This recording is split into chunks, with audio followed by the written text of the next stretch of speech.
지난주까지는 4개의 나팔 심판을 살펴보았죠.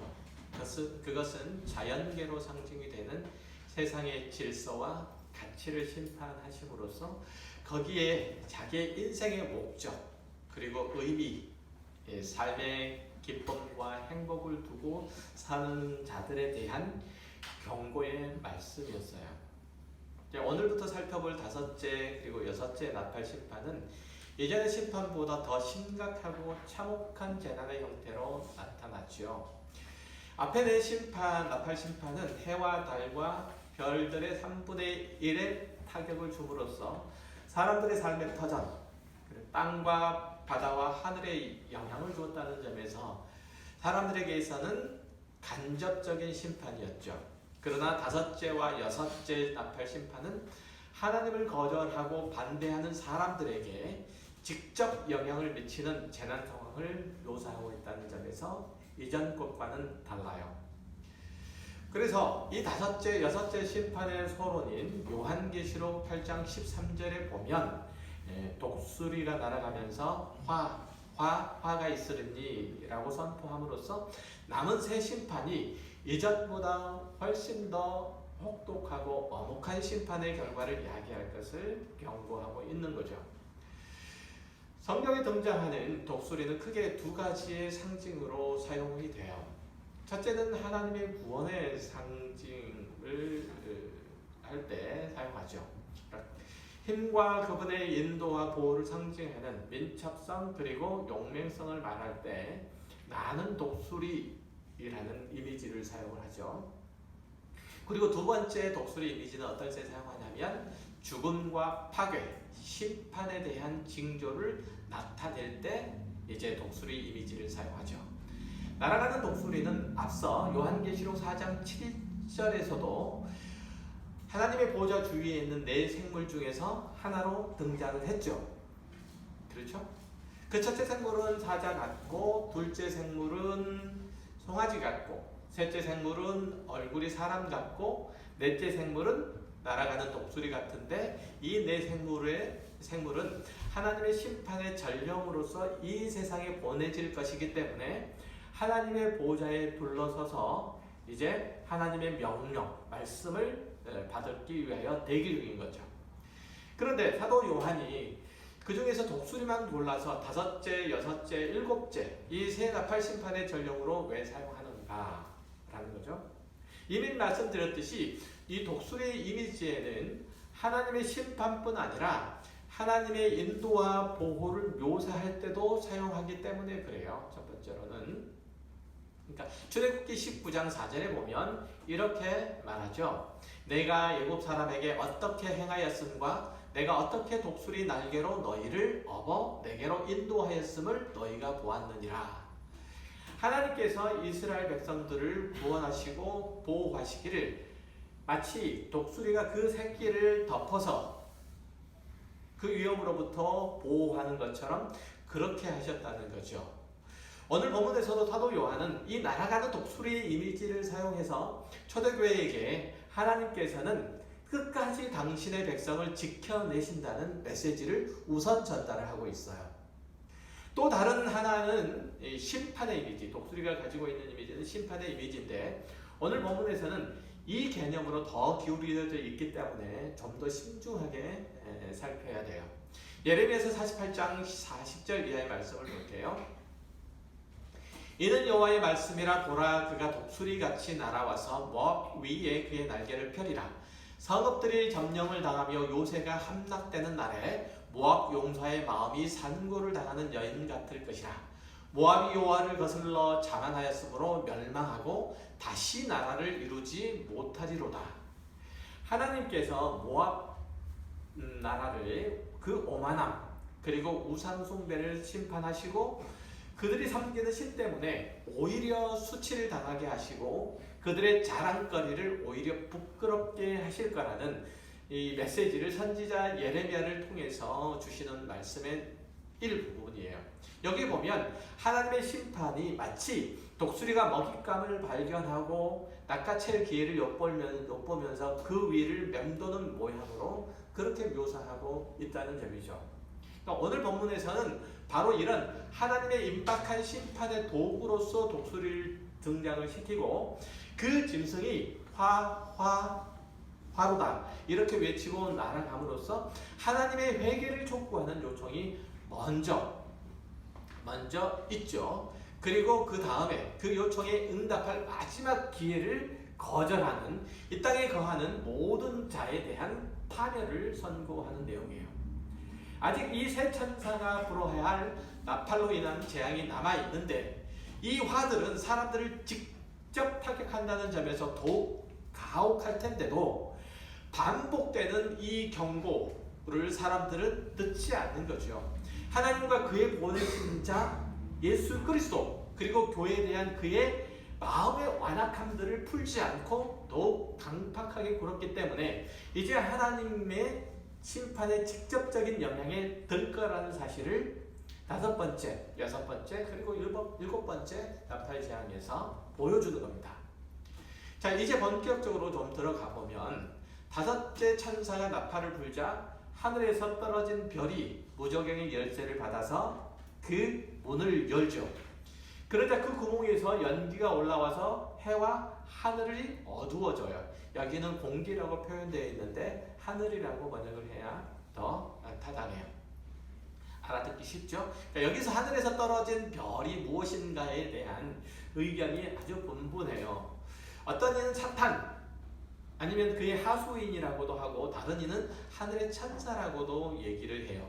심지어는 로마 카톨릭에서는 종교개혁자 마틴 루터가 바로 이 하늘에서 떨어진 별이다 이렇게 얘기를 하고 그들의 입장에서는 마틴 루터가 변절자이고 그리고 이단이기 때문에 그럴 수도 있겠죠. 반대로 개신기독교 진영에서는 이 자가 로마 교황이다 이렇게 얘기하기도 해요. 여러분은 뭐라고 생각하세요? 이 하늘에서 떨어진 별이 뭐라고 생각하세요? 그냥 별똥별이라고 생각하세요?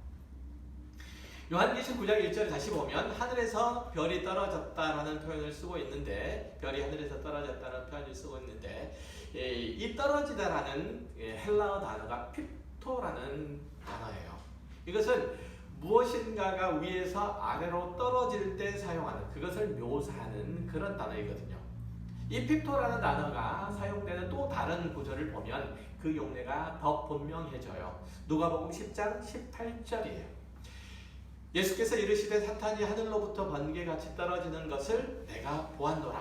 이 구절에서도 핍토라는 단어가 사용돼요. 그럼에도 어떤 이들은 이 핍토라는 단어를 내려오다라는 의미로 이해할 수 있다라고 그렇게 주장하기도 하죠. 약간 억지스러운 면이 있어요. 그럴 것이 성경에서 선한 천사나 아니면 예수님께서 땅에 내려오신다 라는 묘사를 할 때는 이와는 다른 단어를 쓰죠. 요한계시록 20장 1절을 보면 또 내가 보매 천사가 무저갱의 열쇠와 큰 쇠사슬을 그의 손에 가지고 하늘로부터 내려와서 이 구절에서 천사는 하늘에서 떨어지는 게 아니라 내려온 곳으로 그려져 있는데 이때 사용되는 단어는 핍토라는 단어가 아니고 카타바이노라는 단어예요. 그러니까 오늘 본문에서 땅에 떨어진 별은 하나님의 심판의 도구로 쓰인 사탄이나 그 하수인으로 보는 게 타당하지 어떤 이가 주장하는 것처럼 하나님이 보내신 천사로 보는 것은 그렇게 합당치 않다는 거예요. 그러니까 하늘에서 떨어진 이 별이 하늘의 천사라고 주장하는 이들은 사탄이 무저갱의 열쇠를 가지고 있을 수 없다는 점 이것을 들죠. 그것은 심판권자이신 하나님만 가질 수 있다는 점에서 그렇게 주장하기도 하는데요. 그러나 음부라고도 불리는 이 무저갱은 우리가 흔히 알고 있는 우주 공간에 마치 블랙홀과 같은 물리적인 공간을 말하는 게 아니에요. 헬라 아비소스라는 이 공간은 악한 영들의 감옥으로 이해하는 것은 맞아요. 그러나 그것이 실제로 악한 영들을 가두는 이런 물리적인 공간이 우주 어딘가에 존재한다는 그런 뜻에서 표현하는 것이 아니고 그냥 단순하게 개념적인 용어예요. 개념적 용어. 그러니까 오늘 요한계시록 9장 1절에서 제가 무저갱의 열쇠를 받았다라는 것도 사탄이 그곳을 좌우할 수 있다는 그런 권세를 지녔다는 뜻이 아니고, 그것이 사탄이 거체가 되었다는 그런 의미로서 받아들여져야 돼요. 그러니까 무저갱의 열쇠를 받았다는 얘기는 그 무저갱을 좌우할 수 있는 권세를 받았다는 뜻이 아니고, 그것이 사탄의 악한 자들의 거처가 되었다는 의미라는 거죠. 다시 말해서 예수 그리스도의 죽으심과 부활하심으로 인해서 사탄을 대표하는 악한 영들이, 사탄으로 대표되는 악한 영들이 하나님의 심판을 받아서 철저히 제압한 상태에 있음을 상징적으로 보여주는 장면으로서 무저갱, 또 아디소스에 떨어진 그 악한 자들을 그리고 있는 거죠. 또 그 열쇠를 건네받았다는 것은 거기에 거주하도록 허락을 받았다는 그런 의미가 돼요. 단순하게 그곳에 거주하도록, 그것을 다스린다는 얘기가 아니고 거주한다는 그런 의미예요. 그러니까 이것은 요한계시록 아까 읽었던 20장 1절 이하에서 열쇠를 가지고 영을 결박해서 아비소스에 가두는 이 상황과 서로 사뭇 다른 목적을 갖게 되죠. 여기 보면 또 내가 보면 천사가 무저갱의 열쇠와 큰 쇠사슬을 그의 손에 가지고, 받은 게 아니고 뭐라고 하죠? 아까 별이 떨어져서 받았다고 그랬죠. 받았는데 이것은 가지고 하늘로부터 내려와서 영을 잡으니 곧 옛 뱀이요 마귀요 사탄이라. 잡아서 1000년 동안 결박하여 무저갱에 던져 넣어 잠그고 그 위에 인봉하여 1000년이 차도록 다시는 만국을 미혹하지 못하게 하였는데 그 후에는 반드시 잠깐 노이리라. 여기에서 천사가 옛뱀, 즉 사탄을 결박한 큰 사슬과 감옥으로 사용할 무저갱의 열쇠를 가지고 하늘에서 내려온 것은 심판의 집행자로서 그리 내려온 거예요. 그러나 오늘 본문에서 하늘에서 별이 떨어졌는데 그가 무저갱의 열쇠를 받았다는 것은 오히려 재판의 피의자로서 사탄이 무저갱에 떨어지는 판결을 받았다고 이해하는 게 타당해요. 그렇다면 오늘 본문의 이 별은 악한 천사로서 타락한 인류를 대표해서 그의 역할은 아이러니하게도 인류에게 화를 촉발하는 일들이고, 그 역할로서 무저갱의 열쇠를 받은 거예요. 사탄과 그의 악한 영들은 하나님과 부활하신 어린 양으로부터 땅을 해칠 권세를 얻어서 마음껏 그곳과 거기에 사는 사람들을 유린하고 괴롭히게 할 작정인 거예요. 하나님이 악한 자들에게 인류를 해칠 권세를 주셨다고 그렇게 얘기를 하니까 좀 이상하게 들릴지 모르지만 그렇지 않아요. 만물과 온 우주와 만물의 모든 권세가, 다스릴 권세가 하나님께 있고, 사탄이 악을 행하더라도 하나님의 허락이 없으면 불가능해요. 예를 들면 아담이 뱀이 꼬임을 넘어가서 선악을 알게 하는 열매를 따먹었을 때에도 여전히 하나님의 주권 아래서 그렇게 되는 거죠. 이해되세요? 잘 듣고 계세요?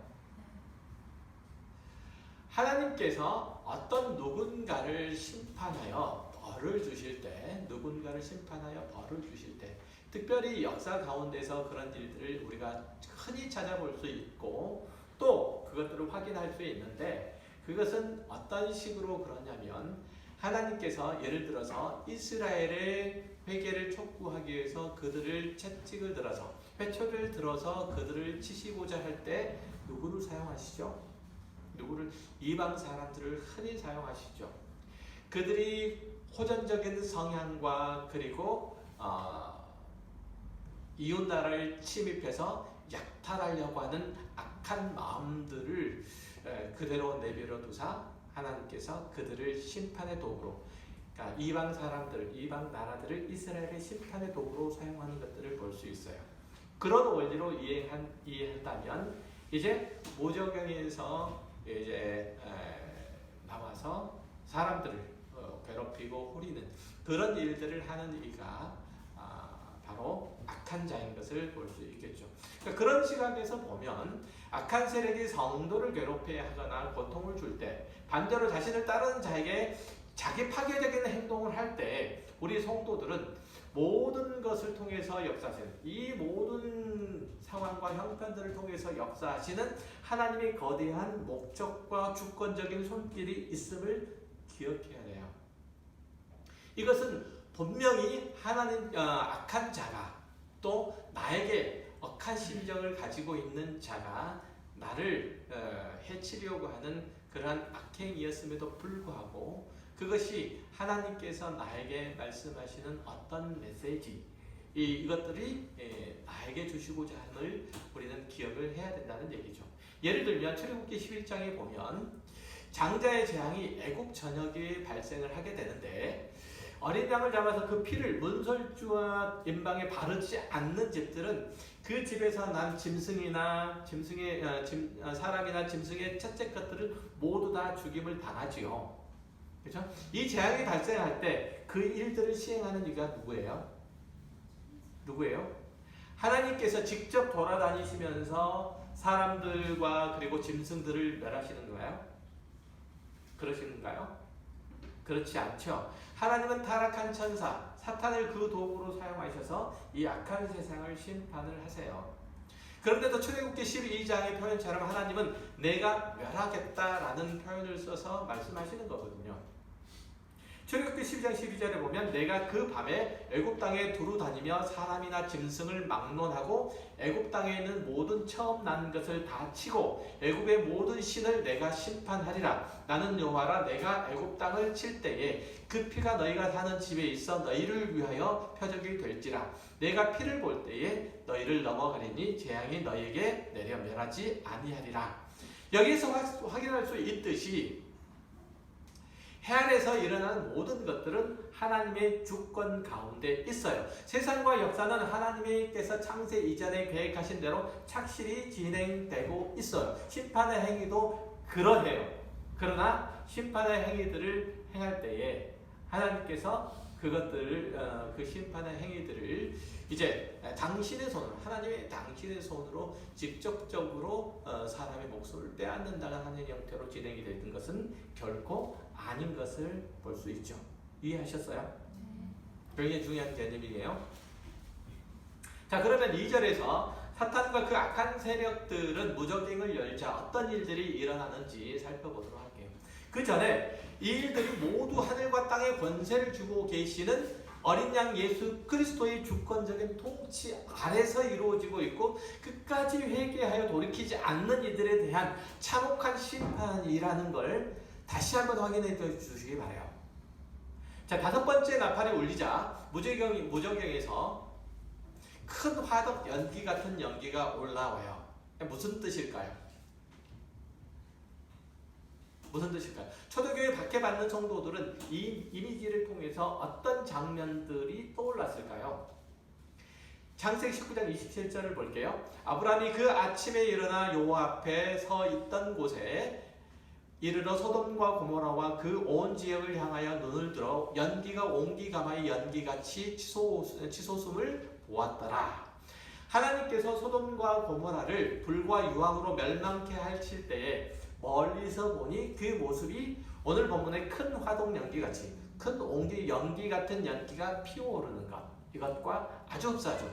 이를 통해서 하나님의 진노와 심판에 대한 징조를 보여주는 거예요. 이 모습은 요한계시록 20장 10절에서 묘사하는 사탄과 거기에 동조한 악한 자들을 심판하는 불못, 게헨나라고 흔히 얘기를 하죠.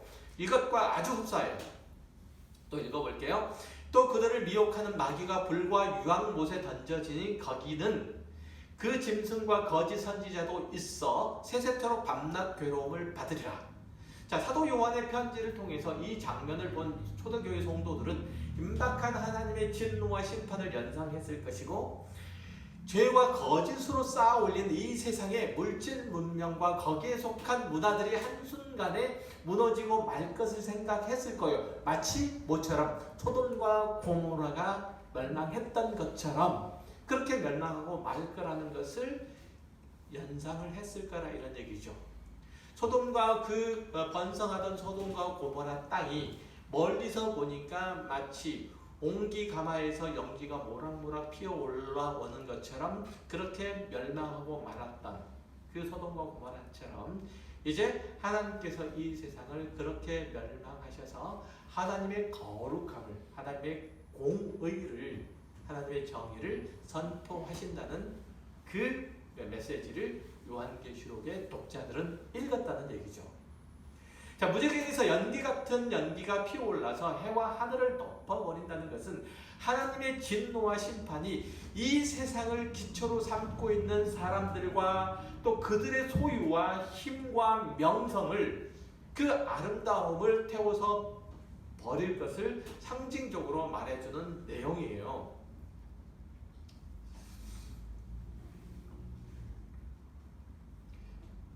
이 세상의 것들, 이 세상에 속해 있는 것들, 또 그것을 붙잡고 있는 것들, 이것이 허망하고 거짓될 뿐이라는 것을 아주 분명하게 보여주는 거죠. 이처럼 보잘것없고 무익한 게 있을까, 무력한 게 있을까 하는 정도로 세상에서 가치 있다 생각하는 모든 것들, 그렇게 평가받는 모든 것들을 다 쓸모없게 만들어 버린다는 거죠. 또한 거기에 삶의 가치와 목표를 두었던 모든 사람들의 행위가 어리석고 사리 판단이 없이 행한 것으로 보이게 하시고야 만다는 거예요. 이것이 하나님 없이 죄악된 세상 안에서 사는 자들의 운명적인 처지라는 거죠. 이해하셨으면 좋겠어요. 에베소서 4장 17절에 이하에 보면 이렇게 얘기해요. 그러므로 내가 이것을 말하며 주 안에서 증언하노니 이제부터 너희는 이방인의 그 마음에 허망한 것으로 행한 같이 행하지 말라. 그들의 총명이 어두워지고 그들 가운데 있는 무지함과 그들의 마음이 굳어짐으로 말미암아 하나님의 생명에서 떠나 있도다. 그들이 감각 없는 자가 되어 자신을 방탕에 방임하여 모든 더러운 것을 욕심으로 행하되. 자, 하나님을 거절하고 그 말씀을 듣지 않는 자들의 삶은 다 이렇다는 거예요. 잘 들으세요. 하나님의 말씀을 거절하고 그 주권에 순복하지 않는 자는 다 그렇다는 거죠. 참과 거짓에, 무엇이 참이고 무엇이 거짓인지에 대한 분별력이 없어지고 하늘의 영원한 것과 땅의 순간적인 것들의 가치 차를 따져 분별하지 못한다는 뜻이에요. 그러니 자기가 인생을 방탕한데 내어 맡길 수밖에 없는 거죠. 이게 죄악에 들어선 자, 마음이 굳어진 대로 내버려둔 자의 운명적인 결론이에요. 하나님이 안 보이고 그 말씀이 안 들리니까 어쩔 수 없는 거잖아요. 구약시대에 가장 치명적이고 더러운 질병이 뭐였어요? 나병이었잖아요. 문둥병이에요. 이스라엘 사람들은 그 질병에 걸린 사람들을 하나님께 징벌을 받은 거라고 여겨서 그 총회에서 쫓아내버렸죠. 질병에 걸린 자체만으로도 무섭고 서러운데, 아픈데 왜 이렇게 냉정한 대접을 받았어야만 했을까요? 다분히 그것은 영적인 의미를 담고 있기 때문에 그래요. 당시의 나병은 치료약이 없다는 점도 두려운 일들이었지만 그보다 더 심각한 것, 질병 그 자체가 가지고 있는 성격 때문에 그래요. 아픈 감각이 없는 거죠. 손가락이 썩어서 떨어져 나가도 모르고 발톱이 빠져도 몰라요. 사람이 잘못해서 불에 손이 대면 뜨거우니까 얼른 손을 빼고 손가락이 문틈에 끼면 아프니까 소리 질러서 더 큰 사고를 막는 게 당연하죠. 그런데 나병이 걸리면 아픔을 모르니까 더 큰 사고를 방지할 수도 경고할 수도 없는 게 그 질병의 무서움이에요. 한마디로 말하면 숨은 붙어 있으나 죽은 거나 다름이 없잖아요. 감각이 없어요. 그러니까 어떻게 해야 되죠? 방탕에 자기를 방임합니다. 그런 의미에서 보면 예수 믿는 사람들에게 가장 큰 은혜는 자신의 신앙 양심의 가책이 되는 거죠. 주일날 예배 안 하고 친구들과 등산을 하다가 발목이라도 접지르면 내가 예배를 빼먹고 놀러와서 이런 일들을 당하는구나, 이런 마음이 드는 것은 하나님의 자녀이기 때문에 생기는 의식이에요. 또 당장 벌어지는 위기와 부끄러움을 면하자고 혹은 경제적인 사회적인 이익을 얻자고 거짓말하는 것이 내내 마음에 걸리는 것도 좋은 징조잖아요. 만약에 양심이 이런 감각이 없으면 어떻겠어요? 지금 다섯째 나팔이 울리자 무저갱에서 연기가 올라서 해와 하늘을 가려버린 거예요. 사물을 분별하고 판단하는 자연의 빛이 사라져버린 거잖아요. 그러면 이들은 뭘 가지고 판단을 해요? 뭘 가지고 평가해요? 두서 없어지죠. 우왕좌왕하고 갈팡질팡해요. 그들의 삶의 의미와 가치와 목적지가 사라져버리는 거예요. 그처럼 비극적인 게 있을까요? 세상의 것이 전부인 것으로, 세상의 가치, 세상의 이성, 세상의 어떤 논리, 세상의 철학, 이런 것들이 전부인 것으로 생각하고 그것들을 붙잡고 살아간 사람들에게 어느 날 그것이 가짜임이 판명되어 버렸어요. 이처럼 비극적인 일들이 어디 있어요?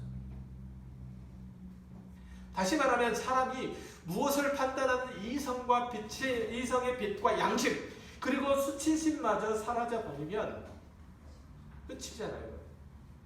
끝. 해와 하늘이 어두워졌다는 것은 바로 그런 의미예요.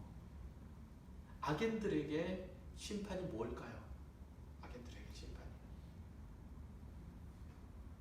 악의 다툼하는 것, 이전투구하는 것, 진흙탕 싸움을 서로 하는 것, 이것만큼 비극적이라고요. 그렇죠? 오늘 본문 3절을 보면 엎친 데 덮친 격으로 연기 가운데 황충이 나오는데 그 황충은 전갈의 권세를 받았다고 얘기를 해요. 어떤 신학자는 이 묘사를 보면서 황충, 즉 메뚜기가 미국의 아파치 헬기라고 설명을 해요. 들어보신 적 있으세요? 못 들어보셨어요?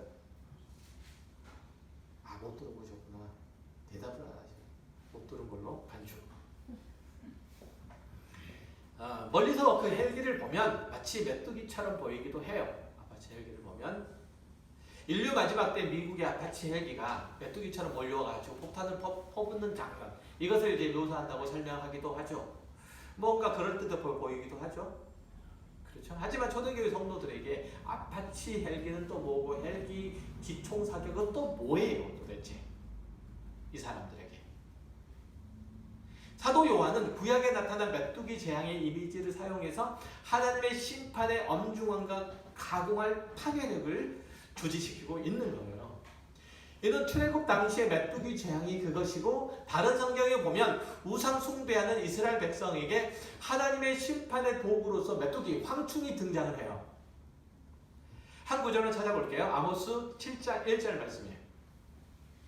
여호와께서 내게 보이신 것이 이러하니라. 왕이 풀을 벤 후 풀이 다시 움돋기 시작할 때에 주께서 메뚜기를 지으시며 메뚜기가 땅의 풀을 다 먹은지라. 내가 이르되 주 여호와여 청하건대 사하소서. 야곱이 미약하오니 어떻게 서리이까 하며. 자, 메뚜기가 엄청난 파괴력으로 땅에 있는 식물들과 곡식들 다 먹어치운다 이거예요. 이 메뚜기 재앙은 여호와의 크고 두려운 날의 전조로서 지금 제시가 되고 있는 거예요. 하나님의 임박한 심판을 얘기를 할 때 쓴다는 거죠. 이 메뚜기 황충들, 다시 말해서 사탄과 악한 자들이 나타나서 세상에 속한 사람들을 괴롭게 하는데, 그 괴롭게 함이 마치 전갈이 사람을 쏠 때 아프게 하는 같이 무지무지한 삶의 고통을 안겨준다 이거예요. 성경에서 전갈은 하나님의 은혜의 통치 영역 밖에 있는 자들과 그들이 사는 세상을 가리킬 때 사용하는 문학적인 표현이에요. 에스겔서 2장 3절을 이하의 말씀을 볼게요. 내게 이르시되 인자야 내가 너를 이스라엘 자손 곧 패역한 백성 나를 배반하는 자에게 보내노라. 그들과 그 조상들이 내게 범죄하여 오늘까지 이르렀나니 이 자손은 얼굴이 뻔뻔하고 마음이 굳은 자니라.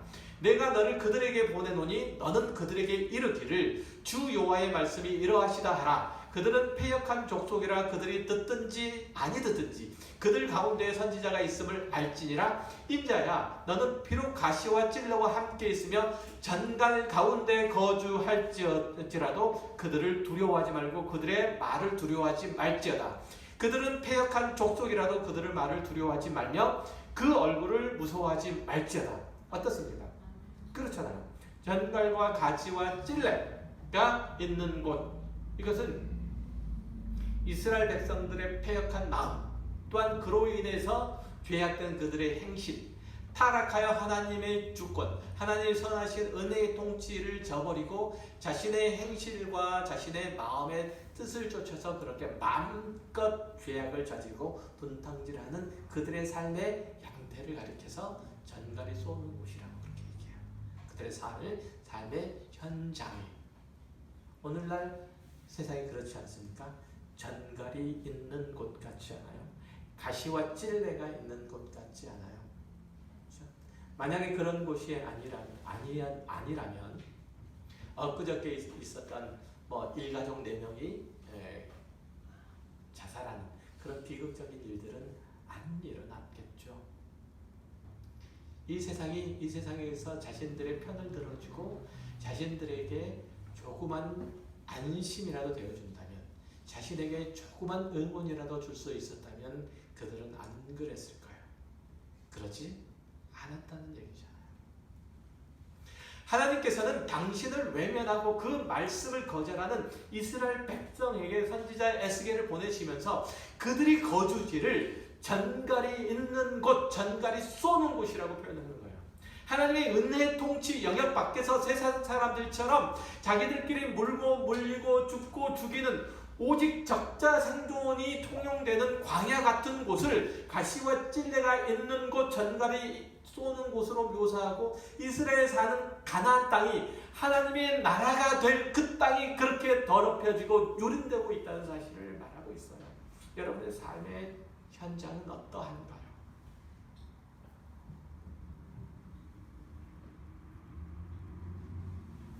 하나님의 은혜의 통치를 외면하고 죄악된 세상의 삶의 원리를 따라 사는 사람들의 죄악된 삶의 원리나 그 내용이나 그 가치 때문에, 그 자체 때문에 여러분의 삶도 동일하게 거기에 매여서, 동일하게 거기에 휩쓸려가서 그러한 곳이 되고 말지 않았는지 살펴볼 거예요.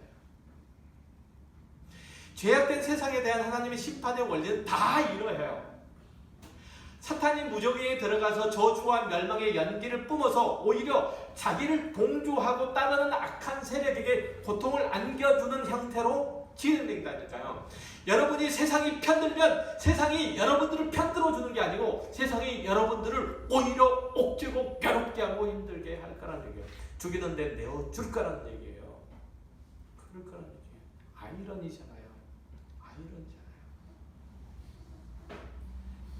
여러분이 세상의 권력을, 세상의 지위를, 세상의 명예를, 세상의 부를 편들면 그것들은 여러분을 편들어 줍니까? 그렇습니까? 그것들이 여러분을 오히려 옥죄고 괴롭히고 힘들게 하고 절망케 하잖아요. 여러분의 삶을 피폐케만 하잖아요.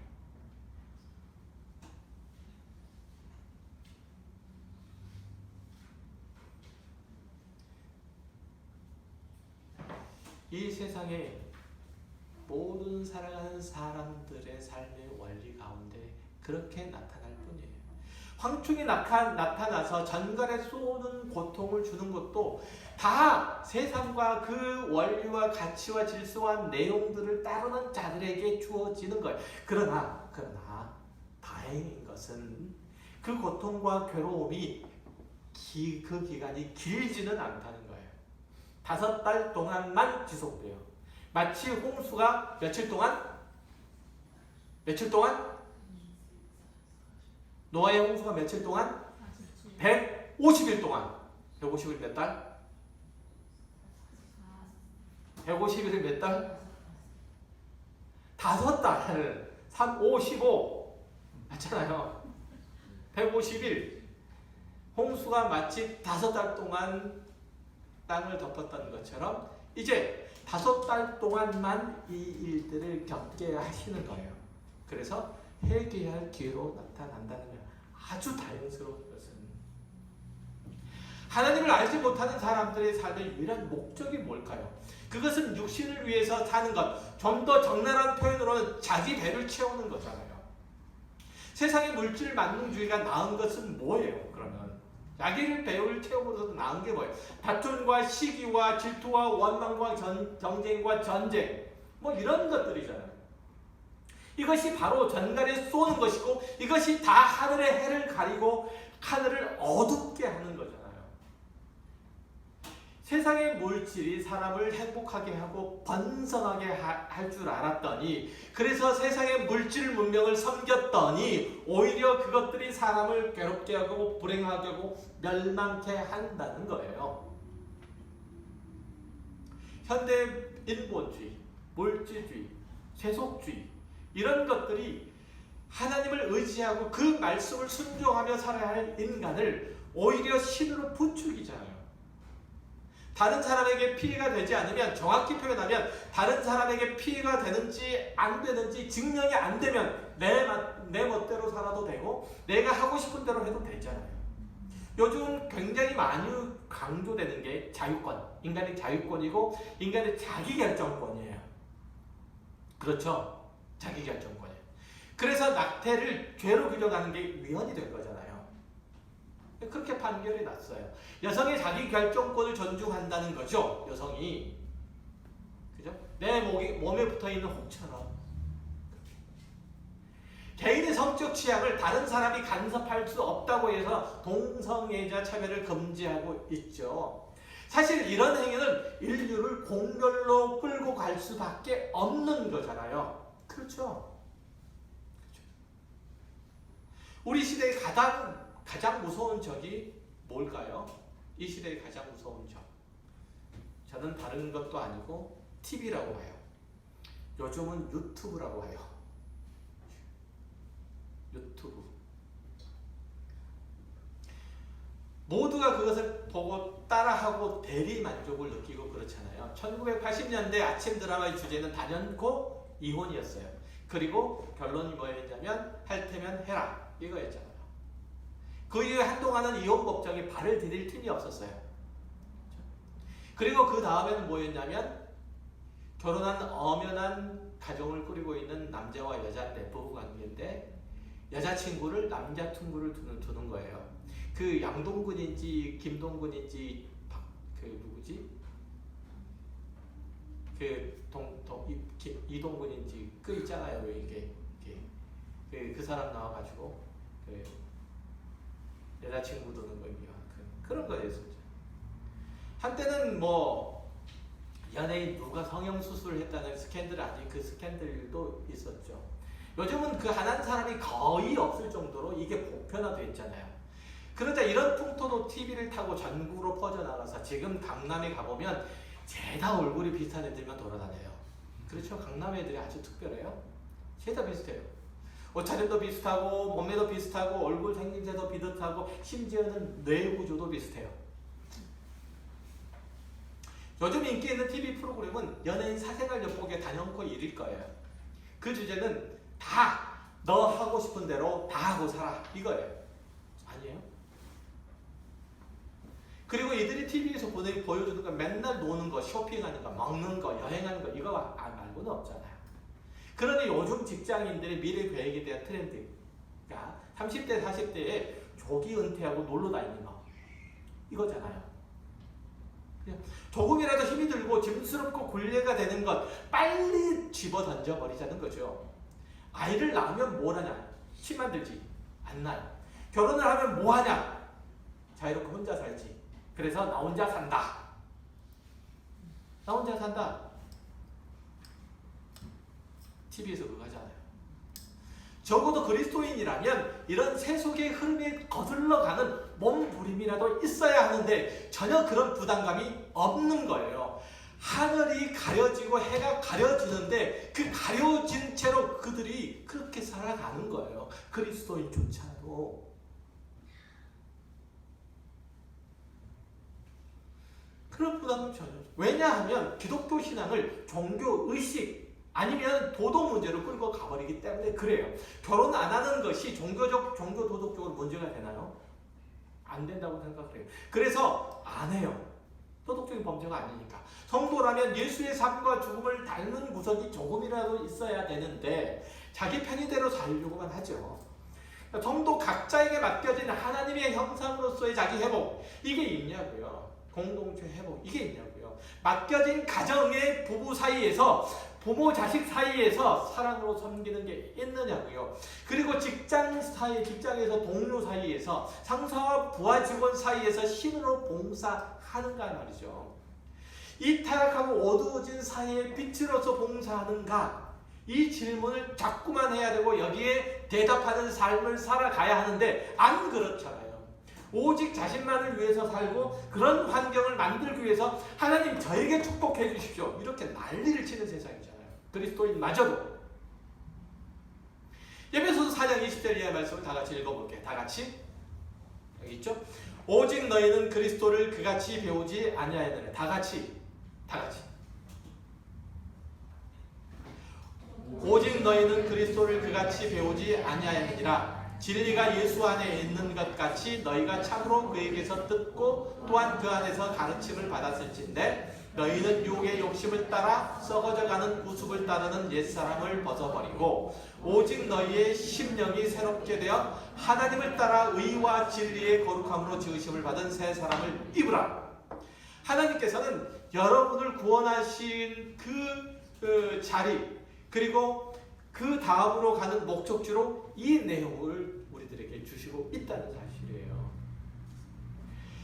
너희는 유혹의 욕심을 따라 썩어져가는 구습을 이 세상 사람들의 풍습을 벗어버리고 옛사람을 벗어버리고 오직 너희의 심령이 새롭게 되어 하나님을 따라 의와 진리의 거룩함으로 지으신 새 사람을 입으라. 세상 사람들과 구별되라 이런 얘기예요. 세상 사람들이 자신을 모른 채로 자신을 감각이 없는 마치 문둥병자와 같이 그렇게 내어두는 자로 그렇게 살아간다면 우리는 하나님을 알고 진리를 감각하는 자로 살아야 한다는 거예요. 한때 학생들 사이에서 가장 인기 있는 직업이 프로게이머였어요. 그게 되고 싶은 이유는 단 한 가지예요. 돈 벌면서 놀 수 있으니까. 지금은 아마도 유튜버일 거예요. 유튜버. 자기가 하고 싶은 것 다 하잖아요. 관심도 받잖아요. 돈도 벌잖아요. 시간도 많잖아요.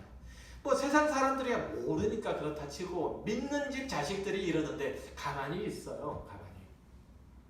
아니 박수를 치면서 응원하고 격려해요. 여기 계신 분 중에서 그게 뭐 어떻다고 입에 뭐 거품을 물고 저러는 가는 생각을 계신 분도 있을지 모르겠지만 하나만 말씀드리자면 유튜브는 조회수가 많으면 그게 미덕이잖아요. 그게 다잖아요. 최고잖아요. TV로 말하면 시청률이잖아요. 이게 미덕이고 이게 법이잖아요. 질서고 가치고. 그러니까 조회수를 높이고 무슨 짓을 다 해요. 아마 여러분이 상상치도 못하는 폭력적이고 괴이한 내용들을 담은 이 유튜브 채널들이 수두룩해요. 얘들아 그렇지? 아주 괴이한 채널들이 수두룩해요. 그래요. 여러분 중에서 제 설교가 귀에 잘 안 들어오신 분들이 있을 거예요. 왜 맨날 저런 소리만 하는지 마음에 들지 않을지도 몰라요. 깊이 생각할 것도 없고 큰 고민할 것도 없이 이렇게 저렇게 헌신하고 이렇게 저렇게 봉사하면 하나님께서 여러분을 복 주실 거고 여러분 다 잘 될 겁니다. 이렇게 등 두들기고 엉덩이 설설 만져가지고 집에 보내면 좋을 텐데 그러지 않으니까. 자기개발서나 심리 세로서나 아니면 정신상담사에 나오는 얘기를 들고 와서 여러분의 마음들을 위로하고 공부시키고 가려운 데를 슬슬슬 긁어주고 집에 보내면 되잖아요. 그게 인기 있을 수 있어요. 그러나 그런 것들이 여러분에게 하나님의 생명을 주지는 못하잖아요. 여러분을 임박한 하나님의 진노에서 피하도록 하지 못하잖아요. 여러분들의 상하고 상처 입은 이 마음들을 치료케 하고 온전케 하고 하나님의 사람으로 새롭게 할 수가 없잖아요. 진리 가운데로 인도하여 이 마지막 때에 펼쳐지는 재앙의 길들을 피할 방도를 제시하지 못하잖아요. 세상은 어디를 가도 그들의 영적인 갈증과 저림을 해결할 수 없으니까 될 대로 되라는 식으로 살 수밖에 없어요. 그래서 이 세상 문화가 지금 이러한 거예요. 그러나 여러분은 다르잖아요. 우리 그리스도인은 다르잖아요. 하나님이 주시는 영원히 줄이지 않는 생명의 떡이 있고 영원히 목마르지 않는 생수가 있잖아요. 거기 거가란 말이에요. 거기. 왜 밖에 나가서 일부러 굶주리고 일부러 목이 마르고 그렇게 허덕이고 있느냐고요. 왜?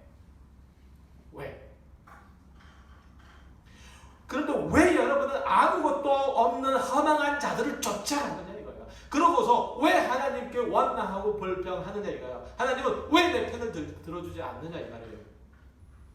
왜 마음껏 분탕질하고 살지 못하는 게 아쉽고 불편해요? 왜? 아니에요. 여러분의 소망은 하늘에 있어요. 하늘에 있어요. 영원히 썩지 않는 거예요. 영원히 썩지 않는 것. 이것을 바라고 쫓아가지 않으면 그리스도인으로서 여러분은 그냥 개털이에요. 개털.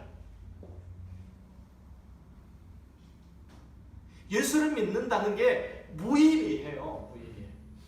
광야에 가서 뒹굴다가 황충에 물리고 전갈에 쏘이지 말고 하나님의 사람으로 거룩하세요. 그리고 주 안에서 안전하세요. 세상과 싸워서 이기세요. 용맹하세요. 하나님의 사람으로 곳곳이 서세요. 곳곳이. 여러분이 하나님의 꿈이에요. 뭐라고요? 여러분이 하나님의 꿈이에요. 여러분은 하나님의 나라의 기업을 이을 자예요. 세상 기업을 이을 자가 아니란 말이에요. 제발. 세상 기업을 이을 자가 아니고 하나님의 나라의 기업을 이을 자예요. 싫으세요? 싫으시면 짐 싸가지고 이사 가시든가. 하나님의 나라의 기업을 이을 자예요. 여러분은 하나님의 꿈이에요. 여러분은 하나님의 소망이에요. 하나님의 미래란 말이죠. 여러분은 하나님의 영원하신 창조의 계획과 그 목적 아래에 있는 자들이에요. 흔들리지 마세요. 그 사실 안에서 이 세상을 향하여 격동하는 여러분의 마음을 붙잡고 하나님의 영원한 나라를 향해서 다름질치는 저와 여러분이 되시기를 주의 이름으로 축원합니다. 기도하겠습니다.